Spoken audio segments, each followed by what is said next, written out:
माघ मास में किया गया थोड़ा सा पुण्य भी अक्षय फल देता है और यह कथा भक्ति, दान और स्नान की महिमा बताती है। इसीलिए इस कथा को अंत तक अवश्य सुनिएगा। जय श्री हरि। मैं मीनू शर्मा आप सभी का आपके अपने YouTube चैनल की कथा टीवी पर स्वागत करती हूँ। तो देखिए, आज की इस वीडियो में मैं आपको सुनाने वाली हूँ माघ मास महात्म्य के अध्याय 29, 30 और 31 तीनों की एक साथ कथा और साथ ही श्री कृष्ण चालीसा को भी, क्योंकि आज माघ महीना समाप्त हो रहा है। तो आज तारीख है 1 फरवरी और वार है रविवार और आज माघ माह के शुक्ल पक्ष की पूर्णिमा तिथि है और यह पूर्णिमा तिथि रहेगी कल सुबह 3:39 तक और उसके बाद प्रारंभ हो जाएगी फाल्गुन माह के कृष्ण पक्ष की प्रतिपदा तिथि। तो देखिए, आज ही पूर्णिमा व्रत किया जाएगा और आज ही श्री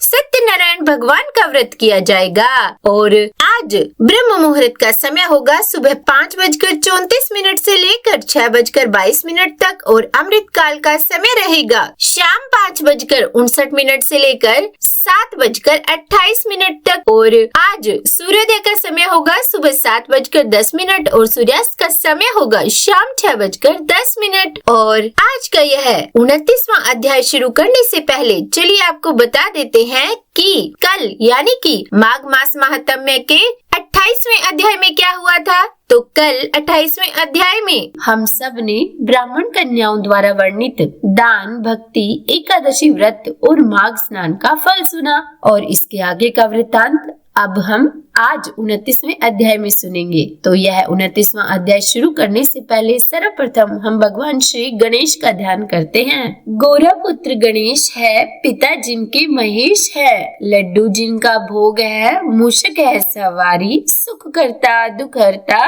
जग पालन कारी। और अब 29वां अध्याय ब्राह्मण कन्याओं का विवरण सुनकर राजा दिलीप महर्षि वशिष्ठ जी से बोले कि हे मुनि, इन ब्राह्मण कन्याओं का वृतांत सुन मुझे बहुत शांति हो रही है। तब महर्षि वशिष्ठ जी मुस्कुराए और बोले कि हे राजन, माघ स्नान और उपवास आदि महान पुण्य करने वाले मनुष्य इसी प्रकार दिव्य लोकों में जाते आते रहते हैं। प्राचीन काल में पुष्कर ब्राह्मण भी यमलोक में गए थे और वहां बहुत से नारकीय जीवों को नरक से निकालकर फिर पहले की ही तरह ही अपने घर में रहने लगे। त्रेता युग में जब भगवान श्री रामचंद्र जी राज्य करते थे, तभी एक समय किसी ब्राह्मण का पुत्र मरकर यमलोक में गया और पुनः वह जी उठा। क्या यह बात तुमने नहीं सुनी है? देवकी नंदन श्री कृष्ण ने अपने गुरु संदीपनी के पुत्र को, जिसे बहुत दिन पहले ही मगरमच्छ ने अपना ग्रास बना लिया था, उसे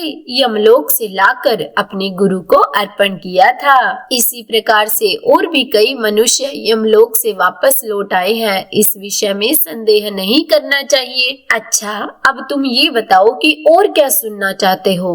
तब राजा दिलीप ने गुरु वशिष्ठ जी से कहा कि हे गुरुवर, पुष्कर नामक श्रेष्ठ ब्राह्मण कहाँ के रहने वाले थे? वे कैसे यमलोक में आए और किस प्रकार उन्होंने नरक से पापियों का उद्धार किया? तब गुरु वशिष्ठ जी बोले कि हे राजन, मैं अब तुम्हें महात्मा पुष्कर के चरित्र का वर्णन करता हूँ। यह सब पापों का नाश करने वाला है, इसीलिए तुम सावधान होकर सुनो। महात्मा पुष्कर नंदीग्राम के निवासी थे। वे सदा अपने धर्म के अनुष्ठान में लगे रहने वाले और सब प्राणियों के हितैषी थे। सदा माघ स्नान और स्वाध्याय में लगे रहते तथा समय पर अनन्य भाव से श्री विष्णु की आराधना किया करते। महात्मा पुष्कर अपने कुटुंब के साथ रहते और नित्य वैदिक यज्ञ करते थे। हे राजन, वे हर समय विष्णु, कृष्ण, दामोदर, अच्युत, गोविंद, अनंत, देवेश्वर इत्यादि रूप से केवल भगवान नामों का ही कीर्तन किया करते थे। भगवान विष्णु की आराधना को छोड़कर और किसी काम में उन ब्राह्मण देवता का मन स्वप्न में भी नहीं लगता था। एक समय सूर्य पुत्र यमराज ने अपने भयंकर दूतों को आज्ञा दी कि जाओ, नंदीग्राम निवासी पुष्कर नामक ब्राह्मण को यहाँ पकड़ कर लाओ। यह आदेश सुनकर और यमराज के बताए हुए पुष्कर को न पहचान कर वे यमदूत उन महात्मा पुष्कर को ही यमलोक में पकड़ कर ले गए। महात्मा पुष्कर को आते देख यमराज मन ही मन भयभीत हो गए और आसन से उठकर खड़े हो गए। फिर महात्मा पुष्कर को आसन पर बिठाकर उन्होंने दूतों को फटकारा और कहा कि अरे तुम लोगों ने यह क्या किया? मैंने तो दूसरे ब्राह्मण पुष्कर को लाने को कहा था। तुम लोगों के विचार कितने पापपूर्ण हैं। भला सब धर्मों के ज्ञाता, विशेषतः भगवान विष्णु के भक्त, सदा सद्मार्ग पर चलने वाले, माघ स्नान करने वाले और उपवास परायण महात्मा पुरुष को यहाँ मेरे समीप क्यों ले आए? दूतों को इस प्रकार डांट कर यमराज ने महात्मा पुष्कर से कहा कि हे ब्राह्मण श्रेष्ठ, तुम्हारे पुत्र और स्त्री आदि सब बांधव बहुत व्याकुल होकर रो रहे हैं, अतः तुम अभी जाओ। तब महात्मा पुष्कर ने यमराज से कहा कि भगवान, जहाँ पापी पुरुष यम यातनाएं भोगते हैं, मैं उन सब नरकों को देखना चाहता हूँ। यह सुनकर सूर्यपुत्र यमराज ने पुष्कर को सैकड़ों और हजारों नरक दिखलाए। तब पुष्कर ने देखा कि पापी जीव नरकों में पड़कर बड़ा कष्ट भोगते हैं। कोई सूली पर लटका है, किसी को व्याघ्र खा रहा है, कोई तपी हुई बालू पर जल रहे हैं, किन्हीं को कीड़े खा रहे हैं, कोई जलते हुए घड़े में डाल दिए गए हैं, तो कोई कीड़ों से पीड़ित है, कोई कांटों के वन में दौड़ रहे हैं और जिससे उनके अंग छिन्न भिन्न हो रहे हैं।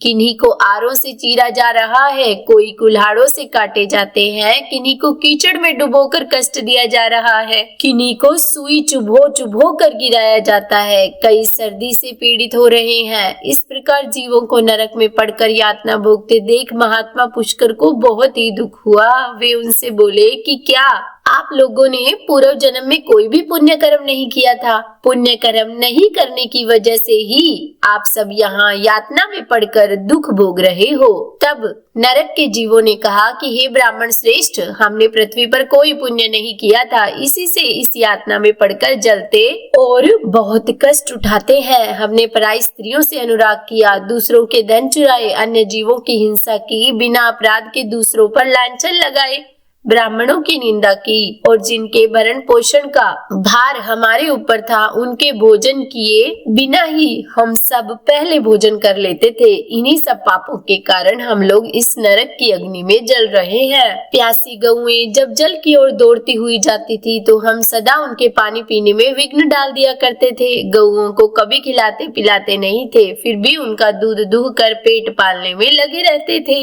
याचकों को दान देने में लगे हुए धार्मिक पुरुषों के कार्य में रोड़े अटकाया करते थे। अपनी स्त्रियों को त्याग दिया था, व्रत से भ्रष्ट हो गए थे, दूसरों के अन्न में ही सदा रुचि रखते थे, पर्वों पर भी स्त्रियों के साथ रमण करते थे। ब्राह्मणों को दान देने की प्रतिज्ञा करके भी लोभवश उन्हें दान नहीं देते थे और उनकी धरोहरों को हड़प लेते थे। मित्रों से द्रोह करते और झूठी गवाही देते रहते थे और फिर इन्हीं सब पापों के कारण आज हम यहाँ दुखी हो रहे हैं। तब महात्मा पुष्कर ने कहा कि क्या आप लोगों ने भगवान जनार्दन का एक भी बार पूजन नहीं किया? क्योंकि अगर किया होता तो आप कभी ऐसी भयानक दशा को न पहुँचते। जिन्होंने समस्त लोकों के स्वामी भगवान पुरुषोत्तम का पूजन किया है, उन मनुष्यों का मोक्ष तक हो सकता है, तो फिर पाप श्रेय की तो कोई बात ही क्या है। आप लोगों ने श्री पुरुषोत्तम भगवान के श्री चरणों में मस्तक भी नहीं झुकाया है, इसी से आपको इस अत्यंत भयंकर नरक की प्राप्ति हुई है। अब यहाँ हाहाकार करने से क्या लाभ? निरंतर भगवान श्री हरि का स्मरण कीजिए, वे श्री विष्णु समस्त पापों का नाश करने वाले हैं। मैं भी हर समय जगदीश्वर भगवान के नामों का कीर्तन करता हूँ और ये नाम निश्चय ही आप सबका कल्याण करेंगे। नरक के जीवों ने कहा कि हे ब्राह्मण, हमारा अंतःकरण अपवित्र है, हम अपने पापों से बहुत दुखी है। ऐसे में आपके शरीर को छूकर बहने वाली वायु हमें परम आनंद प्रदान कर रही है। हे धर्मात्मन, आप कुछ देर तक यहाँ ठहरिए, जिससे हम दुखी जीवों को कुछ तो सुख मिल सके। हे ब्राह्मण, आपके दर्शन से ही हमें बड़ा संतोष हो रहा है। अहो भाग्य, हम पापी जीवों पर भी आपकी कितनी दया है। तब यमराज ने कहा कि धर्म के ज्ञाता महात्मा पुष्कर, तुमने नरक देख लिए, अब जाओ। तुम्हारी पत्नी दुख और शोक में डूबकर रो रही है। और तब महात्मा पुष्कर बोले कि हे भगवान, जब तक इन दुखी जीवों की आवाज कानों में पड़ती रहेगी, तब तक मैं कैसे जाऊं? अब आप ही मुझे बताइए कि क्या मुझे वहां जाने पर भी सुख मिलेगा। आपके दूतों की मार खाकर जो आग की ढेर में गिर रहे हैं, उन नारकीय जीवों की यह दिन रात की पुकार सुनिए। कितने ही जीवों के मुख से निकली हुई यह ध्वनि सुनाई देती है, हाय मुझे बचाओ, मेरी रक्षा करो, रक्षा करो। समस्त भूतों के आत्मा और सबके ईश्वर सर्वव्यापी श्री हरि की मैं नित्य आराधना करता हूँ। इस सत्य के प्रभाव से नरकीय जीव तत्काल मुक्त हो जाए। भगवान विष्णु सब में स्थित है और सब कुछ भगवान विष्णु में स्थित है, और इस सत्य से नरकीय जीवों का तुरंत दुखों से छुटकारा हो जाए। हे कृष्ण, हे अच्युत, हे जगन्नाथ, हे हरे, हे विष्णु, हे जनार्दन, यहाँ नरक के भीतर यातना में पड़े हुए इन सभी जीवों की रक्षा कीजिए। पुष्कर के द्वारा उच्चरित भगवान के नाम सुनकर वहाँ नरक में पड़े हुए सभी पापी तत्काल उससे छुटकारा पा गए। वे सब बड़ी प्रसन्नता के साथ महात्मा पुष्कर से बोले कि हे श्रेष्ठ ब्राह्मण, हम नरक से मुक्त हो गए। इस संसार में आपकी अनुपम कीर्ति का विस्तार हो। यमराज को भी इस घटना से बड़ा ही विस्मय हुआ। वे महात्मा पुष्कर के पास जाकर प्रसन्नचित्त होकर वरदान द्वारा उन्हें संतुष्ट करने लगे। वे बोले, हे धर्मात्मन, तुम पृथ्वी पर जाकर सदा वहीं रहो। तुम्हें और तुम्हारे सहृदयों को भी मुझसे कोई भय नहीं है। जो मनुष्य तुम्हारे महात्म्य का स्मरण करेगा, उसे मेरी कृपा से कभी भी अपमृत्यु का भय नहीं होगा। और इसके बाद महर्षि वशिष्ठ जी कुछ देर रुके और फिर पुनः बोले कि हे राजन, यमराज के इस प्रकार कहने पर महात्मा पुष्कर पृथ्वी पर लौट आए और वहाँ पहले की तरह ही स्वस्थ हो भगवान मधुसूदन की पूजा करते हुए रहने लगे। हे राजन, मेरे द्वारा कहे हुए इस महात्मा पुष्कर के महात्म्य को जो भी सुनता है, उसके सभी पापों का नाश हो जाता है। भगवान विष्णु का नाम कीर्तन करने से किस प्रकार नरक से भी छुटकारा मिल जाता है, यह प्रसंग मैंने तुम्हें सुनाया है। आदि पुरुष महात्मा के नामों की थोड़ी सी भी स्मृति संचित पापों की राशि का तत्काल नाश कर देती है।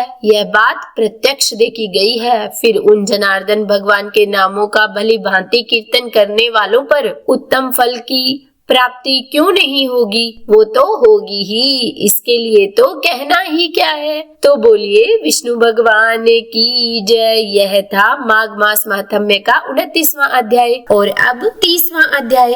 महात्मा पुष्कर द्वारा नरक के जीवों के उद्धार का विवरण सुनकर राजा दिलीप महर्षि वशिष्ठ जी से बोले कि हे मुने, आप इक्ष्वाकु वंश के गुरु और महात्मा है। आपको मेरा बारंबार नमस्कार है। माघ स्नान करने वालों के लिए कौन कौन से मुख्य तीर्थ है, उनका विस्तार के साथ वर्णन कीजिए, मैं सुनना चाहता हूँ। तब महर्षि वशिष्ठ जी राजा से बोले कि हे राजन, माघ मास आने पर बस्ती से बाहर जहाँ कहीं भी जल हो, उसे सब ऋषियों ने गंगा जल के समान बतलाया है। तथापि मैं तुमसे विशेषतः माघ स्नान के लिए मुख्य तीर्थों का वर्णन करता हूँ। पहला है तीर्थराज प्रयाग। यह बहुत ही विख्यात तीर्थ है। प्रयाग सब तीर्थों में कामना की पूर्ति करने वाला तथा धर्म, अर्थ, काम और मोक्ष चारों पुरुषार्थ को देने वाला है। उसके सिवा नैमिषारण्य, कुरुक्षेत्र, हरिद्वार, उज्जैन, सरयू, यमुना, द्वारका, अमरावती, सरस्वती और समुद्र का संगम, गंगा सागर संगम, कांची,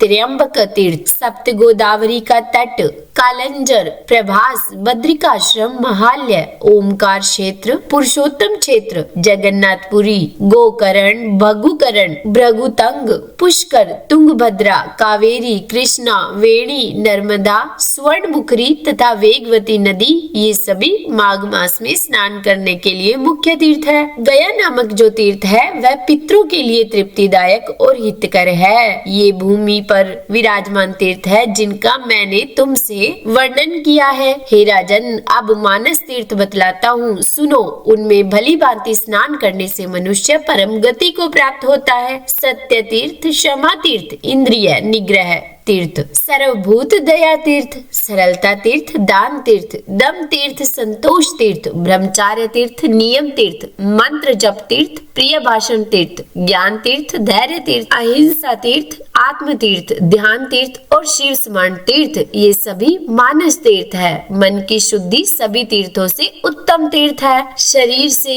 जल में डुबकी लगा लेना ही स्नान नहीं कहलाता। जिसने मन और इंद्रियों के संयम में स्नान किया है, वास्तव में उसी का स्नान सफल है, क्योंकि वह पवित्र एवं स्नेह युक्त चित्त वाला माना गया है। जो लोभी, चुगलखोर, क्रूर, दंभी और विषयलोलुप है, वह संपूर्ण तीर्थों में स्नान करके भी पापी और मलिन ही बना रहता है, क्योंकि केवल शरीर की मैल छुड़ाने से ही मनुष्य निर्मल नहीं होता। मन की मैल धुलने पर ही अत्यंत निर्मल होता है। जलचर जीव जल में ही जन्म लेते हैं और उसी में मर जाते हैं, किंतु इससे वह स्वर्ग में नहीं जाते, क्योंकि उनके मन की मैल नहीं धुली हुई। विषयों में जो अत्यंत आसक्ति होती है, उसी को मानसिक मल कहते हैं। विषयों की ओर से वैराग्य हो जाना ही मन की निर्मलता है। दान, यज्ञ, तपस्या, बाहर भीतर की शुद्धि और शास्त्र ज्ञान भी तीर्थ ही है। इसीलिए यदि अंतःकरण का भाव निर्मल हो तो ये सब के सब तीर्थ ही है।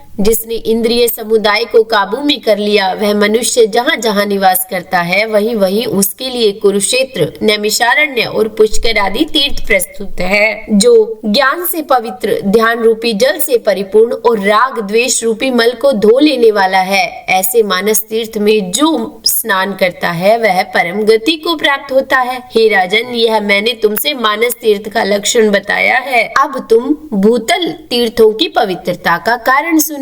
जैसे शरीर के कुछ भाग परम पवित्र माने गए हैं, उसी प्रकार पृथ्वी के भी कुछ स्थान अत्यंत ही पुण्यमय माने जाते हैं। भूमि के अद्भुत प्रभाव, जल की शक्ति और मुनियों के अनुग्रह पूर्वक निवास से तीर्थों को पवित्र बताया गया है। इसीलिए भौम और मानस सभी तीर्थों में जो नित्य स्नान करता है, वह परम गति को प्राप्त होता है। प्रचुर दक्षिण वाले अग्निष्टोम आदि यज्ञों से यजन करके भी मनुष्य उस फल को नहीं पाता जो उसे तीर्थों में जाने से मिल जाता है। जिसके दोनों हाथ, दोनों पैर और मन काबू में हो तथा जो विद्या, तप और कीर्ति से संपन्न हो, वह तो तीर्थ के फल का भागी होता है। श्रद्धा पूर्वक एकाग्रचित्त होकर तीर्थों की यात्रा करने वाला धीर पुरुष कृतज्ञ यानी किए हुए उपकार को न मानने वाला हो तो भी शुद्ध हो जाता है। फिर जो शुद्ध कर्म करता है, उसकी ही तो बात क्या है। वह मनुष्य पशु पक्षियों की योनि में नहीं पड़ता, बुरे देश में जन्म नहीं लेता, सुख का भागी नहीं होता, स्वर्ग लोक में जाता और मोक्ष का उपाय भी प्राप्त कर लेता है।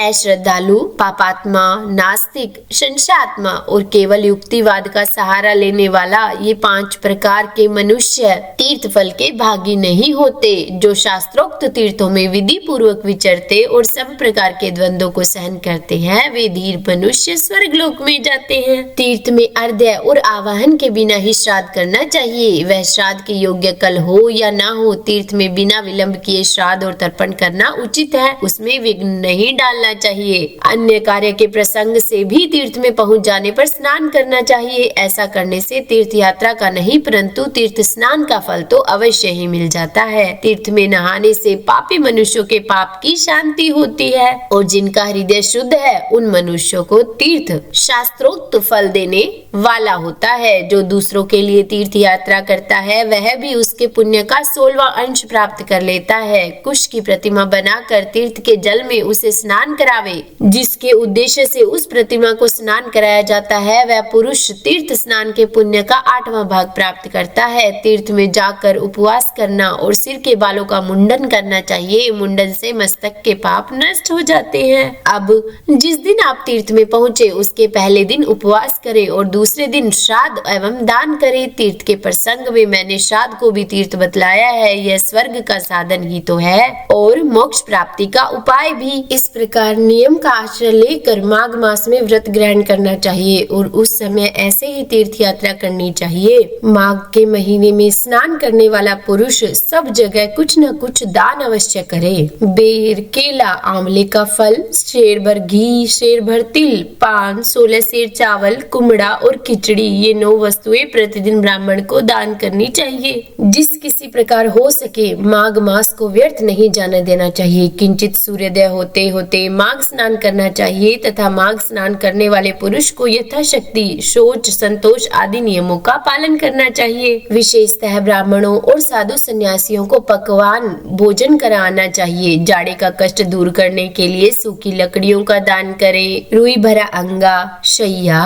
गदा, यज्ञोपवीत, लाल वस्त्र, रुईदार रजाई, जायफल, लौंग, बहुत से पान, विचित्र विचित्र कंबल, हवा से बचाने वाले ग्रह, मुलायम जूते और सुगंधित उपटन दान करें। घी, कंबल, पूजन सामग्री, लाल अगर, धूप, मोटी भांति वाले दीप और भांति भांति के नैवेद्य से माघ स्नान जनित फल की प्राप्ति के लिए भगवान माधव की पूजा करें। माघ मास में डुबकी लगाने से सारे दोष नष्ट हो जाते हैं और अनेकों जन्मों के उपार्जित संपूर्ण महापाप तत्काल विलीन हो जाते हैं। यह माघ स्नान मंगल का साधन है। यही वास्तव में धन का उपार्जन है तथा यही इसी जीवन का फल है। भला माघ स्नान मनुष्यों का कौन कौन सा कार्य सिद्ध नहीं करता। यह पुत्र, मित्र, राज्य, स्वर्ग तथा मोक्ष को भी देने वाला है। तो यह था माघ मास महात्म्य का 30वां अध्याय और अब हम आज का अंतिम अध्याय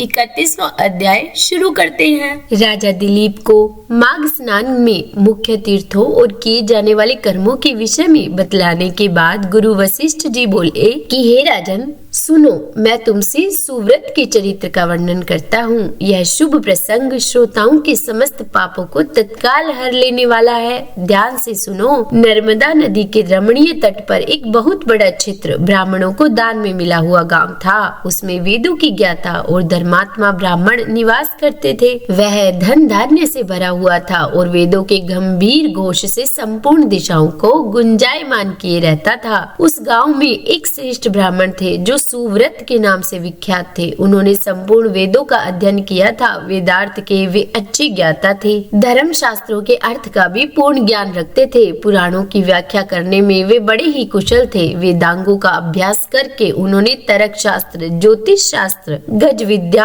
अश्व विद्या, 64 कलाएं, मंत्र शास्त्र, संख्य शास्त्र तथा योग शास्त्र का भी अध्ययन किया था। वे अनेक देशों की लिपियां और नाना प्रकार की भाषाएं जानते थे। यह सब कुछ उन्होंने धन कमाने के लिए ही सीखा था तथा लोभ से मोहित होने के कारण अपने भिन्न भिन्न गुरुओं को गुरु दक्षिणा भी नहीं दी थी। उपायों के जानकार तो थे ही। उन्होंने उक्त उपायों से बहुत कुछ धन का उपार्जन किया। उनके मन में बहुत बड़ा ही लोभ था, इसीलिए वे अन्याय से भी धन कमाया करते थे। जो वस्तु बेचने के योग्य नहीं है उसको भी बेचते और जंगल की वस्तुओं का भी विक्रय किया करते थे। उन्होंने चंडाल आदि से भी दान लिया, कन्या बेची तथा गौ, तिल, चावल, रस और तेल का भी विक्रय किया। वे दूसरों के लिए तीर्थ में जाते, दक्षिणा लेकर देवता की पूजा करते, वेतन लेकर पढ़ाते और दूसरों के घर खाते थे।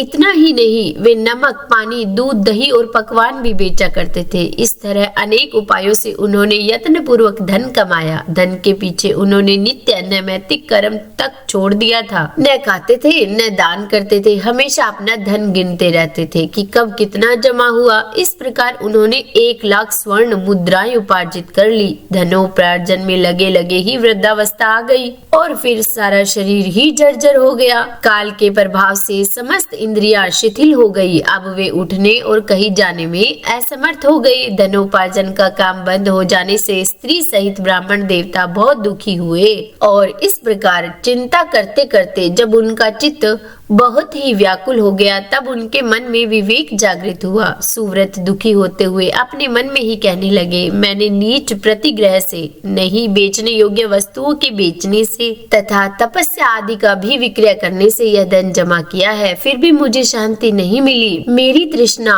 अत्यंत ही दुस्सह है। यह मेरु पर्वत के समान असंख्य स्वर्ण पाने की अभिलाषा रखती है। अहो, मेरा मन महान कष्टदायक और संपूर्ण कलेशों का कारण है। सब कामना कामनाओं को पाकर भी यह फिर दूसरी नवीन कामनाओं की प्राप्ति करना चाहता है। बूढ़े होने पर सिर के बाल पक जाते हैं, दांत टूट जाते हैं, आंख और कानों की शक्ति भी क्षीण हो जाती है, किंतु एक इच्छा ऐसी है जो उस समय भी युवा होती जाती है। जिसके मन में कष्टदायिनी आशा मौजूद है वह विद्वान होकर भी अज्ञानी है, अशांत है, क्रोधी है और बुद्धिमान होकर भी अत्यंत मूर्ख है। आशा मनुष्यों को नष्ट करने वाली है, उसे अग्नि के समान जानना चाहिए। अतः जो विद्वान सनातन पद को प्राप्त करना चाहता हो वह आशा का त्याग कर दे। बल, तेज, यश, विद्या, सम्मान, शास्त्र ज्ञान तथा उत्तम कुल में जन्म, इन सब को आशा शीघ्र ही नष्ट कर देती है। मैंने भी इसी प्रकार बहुत कलेश उठाकर यह धन कमाया है। वृद्धावस्था ने मेरे शरीर को भी गला दिया और सारा बल भी हर लिया। अब से मैं श्रद्धा पूर्वक परलोक सुधारने के लिए ही प्रयत्न करूंगा। ऐसा निश्चय करके ब्राह्मण देवता जब धर्म के मार्ग पर चलने के लिए उत्सुक हुए तो उसी दिन रात में कुछ चोर उनके घर में घुस आए। आधी रात का समय था। चोरों ने ब्राह्मण को खूब कसकर बांध दिया और सारा धन लेकर चंपत हुए। चोरों के द्वारा धन छिन जाने पर ब्राह्मण बिलक बिलक कर रोने लगे और कहने लगे, हाय मेरा धन कमाना, धर्म, भोग अथवा मोक्ष किसी भी काम में नहीं आया। न तो मैंने उसे भोगा न ही दान किया, फिर किस लिए धन का उपार्जन किया। हाय हाय, मैंने तो अपने ही आत्मा को धोखे में डालकर यह क्या किया। सब जगह से दान लिया और मदिरा तक का विक्रय किया। पहले तो एक ही गऊ का प्रतिग्रह नहीं लेना चाहिए और यदि एक को ले भी लिया तो दूसरी का प्रतिग्रह लेना तो कदापि उचित नहीं है। उस गऊ को भी यदि बेच दिया जाए तो वह 7 पीढ़ियों को जला देती है। इस बात को जानते हुए भी मैंने लोभवश ऐसे पाप किए हैं। धन कमाने के जोश में मैंने एक दिन भी एकाग्रचित होकर अच्छी तरह से संध्या उपासना नहीं की, ध्यान रहित या ध्यान सहित प्राणायाम भी नहीं किया। 3 बार जल पीकर और 2 बार ओंठ पोंछकर भली भांति आचमन नहीं किया। उतावली छोड़कर और हाथ में कुश पवित्री लेकर मैंने कभी गायत्री मंत्र का वाचिक, उपांशु या फिर मानस जप भी नहीं किया। जीवों का बंधन छुड़ाने वाले महादेव जी की आराधना नहीं की, जो मंत्र पढ़कर अथवा बिना मंत्र के ही शिवलिंग के ऊपर एक पत्ता या फूल डाल देता है उसकी करोड़ों पीढ़ियों का उद्धार हो जाता है, किंतु मैंने तो ऐसा भी कभी नहीं किया। संपूर्ण पापों का नाश करने वाले भगवान विष्णु को कभी संतुष्ट नहीं किया। 5 प्रकार की हत्याओं के पाप शांत करने वाले पंच यज्ञों का अनुष्ठान नहीं किया। स्वर्ग लोक की प्राप्ति कराने वाले अतिथि के सत्कार से भी वंचित रहा। सन्यासी का सत्कार करके उसे अन्न की भिक्षा नहीं दी। ब्रह्मचारी को विधि पूर्वक अतिथि के योग्य भोजन नहीं दिया। मैंने ब्राह्मणों को भांति भांति के सुंदर एवं महीन वस्तु अर्पण नहीं किए। सब पापों का नाश करने के लिए प्रज्वलित अग्नि में घी से भीगे हुए मंत्रपूत तिलों का हवन नहीं किया। किसी भी पवित्र मंत्र का जाप नहीं किया। पीपल के वृक्ष की पूजा नहीं की। त्रयोदशी का व्रत त्याग दिया। यह व्रत भी यदि रात को अथवा शुक्रवार के दिन पड़े तो तत्काल सब पापों को हरने वाले है, किंतु मैंने इसकी भी उपेक्षा कर दी। ठंडी छाया वाले वृक्ष का पौधा नहीं लगाया। सुंदर शैया और मुलायम गद्दों का दान नहीं किया। पंखा, छतरी, पान तथा मुख को सुगंधित करने वाली कोई वस्तु भी ब्राह्मण को दान नहीं दी। नित्य श्राद्ध, भूत बलि तथा अतिथि की पूजा भी नहीं की। उपयुक्त उत्तम वस्तुओं का जो लोग दान करते हैं वे पुण्य के भागी मनुष्य यमलोक में यमराज को, यमदूतों को और यमलोक की यातनाओं को नहीं देखते, किंतु मैंने तो यह भी नहीं किया। गऊओं को ग्रास नहीं दिया। उनके शरीर को कभी नहीं खुजलाया। कीचड़ में फंसी हुई गऊ को जो गोलोक में सुख देने वाली होती है मैंने कभी नहीं निकाला। याचकों को उनकी मुंह मांगी वस्तुएं देकर कभी संतुष्ट नहीं किया। भगवान विष्णु की पूजा के लिए कभी भी तुलसी का वृक्ष नहीं लगाया। शालिग्राम शिला के चरणामृत को कभी नहीं पिया। एकादशी का उपवास कभी नहीं किया। शिवलोक प्रदान करने वाली शिवरात्रि का भी व्रत नहीं किया। वेद, शास्त्र, धन, स्त्री, पुत्र, खेत और अटारी आदि वस्तुएं इस लोक से जाते समय मेरे साथ नहीं जाएंगी। अब तो मैं असमर्थ हो गया।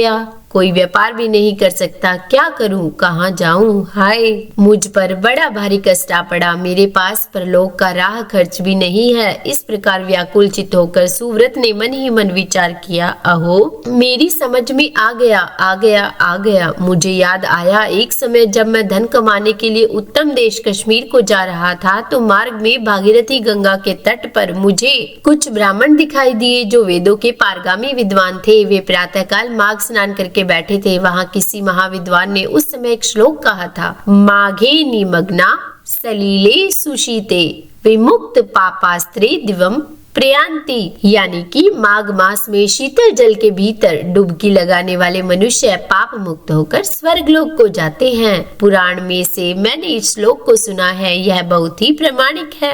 अतः मुझे अब इसके अनुसार माघ स्नान करना चाहिए। और मन ही मन ऐसा निश्चय करके सुव्रत ने अपने मन को सुस्थिर किया और 9 दिनों तक नर्मदा के जल में माघ मास का स्नान किया। और उसके बाद स्नान करने की भी शक्ति नहीं रही। वे 10वें दिन किसी तरह नर्मदा जी में गए और विधि पूर्वक स्नान करके तट पर आए। उस समय शीत से पीड़ित होकर उन्होंने प्राण त्याग दिए। और फिर उसी समय मेरुगिरी के समान तेजस्वी विमान आया और माघ स्नान के प्रभाव से सुव्रत उस पर आरूढ़ होकर स्वर्गलोक को चले गए। वहाँ 1 मनवंतर तक निवास करके वे पुनः इस पृथ्वी पर ब्राह्मण हुए और फिर प्रयाग में माघ स्नान करके उन्होंने ब्रह्मलोक प्राप्त किया। तो बोलिए विष्णु भगवान की जय। तो अब ये माघ मास महात्म्य के अध्याय संपूर्ण होते हैं। और चलिए अब सुनाते हैं आपको श्री कृष्ण चालीसा। वंशी शोभित कर मधुर नील जलद तन श्याम, अरुण अधर जनु बिंब फल नयन कमल अभिराम, पूर्ण इंद्र अरविंद मुख पीतांबर शुभ साज, जय मनमोहन मदन छवि कृष्ण चंद्र महाराज। जय यदुनंदन जय जगवंदन, जय वसुदेव देव की नंदन, जय यशोदा सुत नंद दुलारे, जय प्रभु भक्तन के हितकारे, जय नट नागर नाग नथैया कृष्ण कन्हैया धेनु चरैया, पुनि नख पर प्रभु गिरिवर धारो, आओ दीनन कष्ट निवारो, वंशी मधुर अधर धरि तेरी, होवे पूर्ण मनोरथ मेरी, आओ हरि पुनि माखन चाखो, आज लाज भारत की राखो, गोल कपोल चिबुक अरुणारे, मृदु मुस्कान मोहिनी डारे, रंजित राजीव नयन विशाला, मोर मुकुट वैजंती माला, कुंडल श्रवण पीत पट आछे, कटि किंकणी काछन काछे, नील जलज सुंदर तनु सोहे, छवि लखि सुर नर मुनि मन मोहे, मस्तक तिलक अलक गुंगराले, आओ कृष्ण बांसुरी वाले, करि प्य पान पूतन हितार्यो, अका बका कागा सुर मार्यो, मधुवन जलत अग्नि जब ज्वाला, भय शीतल लखत ही नंद लाला, सुरपति जब ब्रज चढ़े और साई, मूसल धार वारी वर्षाई, लगत लगत ब्रज चहन बहायो, गोवर्धन नख धारी बचायो, लखी यशोदा मन भ्रम अधिकाई, मुख महम 14 भुवन दिखाई, दुष्ट कंस अति उधम मचायो, कोटि कमल जब फूल मंगायो, नाथी काल ही तब तुम लीने, चरण ही दे निर्भय कीने, करी गोपिन संग रास विलासा, सबकी पूर्ण करी अभिलाषा, केतिक महा असुर संघार्यो, कंस ही केस पकड़ दे मार्यो, मात पिता की बंदी छुड़ाई, उग्र सैन कहम राज दिलाई, महिषे मृतक छहो सुतलायो, मातु देव की शोक मिटायो, भोमा सुर मुर दैत्य संघारी, लाए 10 सहस कुमारी, देवी नहिम तृण चीर सहारा, जरा सिंधु राक्षस कहम्बारा, असुर बकासुर आदिक मार्यो, भक्तन के तब कष्ट निवार्यो, दीन सुदामा के दुख टार्यो, तंदुल 3 मोठ मुख डार्यो, प्रेम के साग विदुर घर मांगे, दुर्योधन के मीवा त्यागे, लखी प्रेम की महिमा भारी, ऐसे श्याम दीन हितकारी, भारत के पारथ रथ हांके, लिए चक्र कर नहीं बलता के, निज गीता के ज्ञान सुनाए, भक्तन हृदय सुधा वर्षाए, मीरा थी ऐसी मत वाली, विष पी गई बजाकर ताली, राणा भेजा सांप पिटारी, शालिग्राम बने बनवारी, निज माया तुम विदहिम दिखायो, उड़ते संशय सकल मिटायो, भयो तब शत निंदा करी तत्काला, जीवन मुक्त भयो शिशुपाला। जब हिम द्रौपदी तीर लगाई, दीनानाथ लाज अब जाई। तुरत हिम वसन बने नंद लाला, बढ़े चीर भय अरि मोह काला। असनाथ के नाथ कन्हैया, डूबत भंवर बचावत नैया। सुंदर दास आस उरधारी, दया दृष्टि कीजे बनवारी। नाथ सकल मम कुमति निवारो, क्षमहु बेगी अपराध हमारो। खोलो पट अब दर्शन दीजे, बोलो कृष्ण कन्हैया कीजे। यह चालीसा कृष्ण का पाठ करे उरधारी, अष्ट सिद्धि नवनिधि फल लहे पदारथ चारी। तो बोलिए श्री कृष्ण भगवान की जय। तो उम्मीद करती हूँ आज की वीडियो आपको पसंद आई होगी। अगर अच्छी लगी हो तो लाइक एंड शेयर कर दीजिएगा और चैनल पर नए हैं सब्सक्राइब नहीं किया है तो चैनल को सब्सक्राइब भी कर ही दीजिएगा। और हाँ, कमेंट बॉक्स में राधे राधे लिखना बिल्कुल भी मत भूलिएगा। तो बोलिए राधे राधे।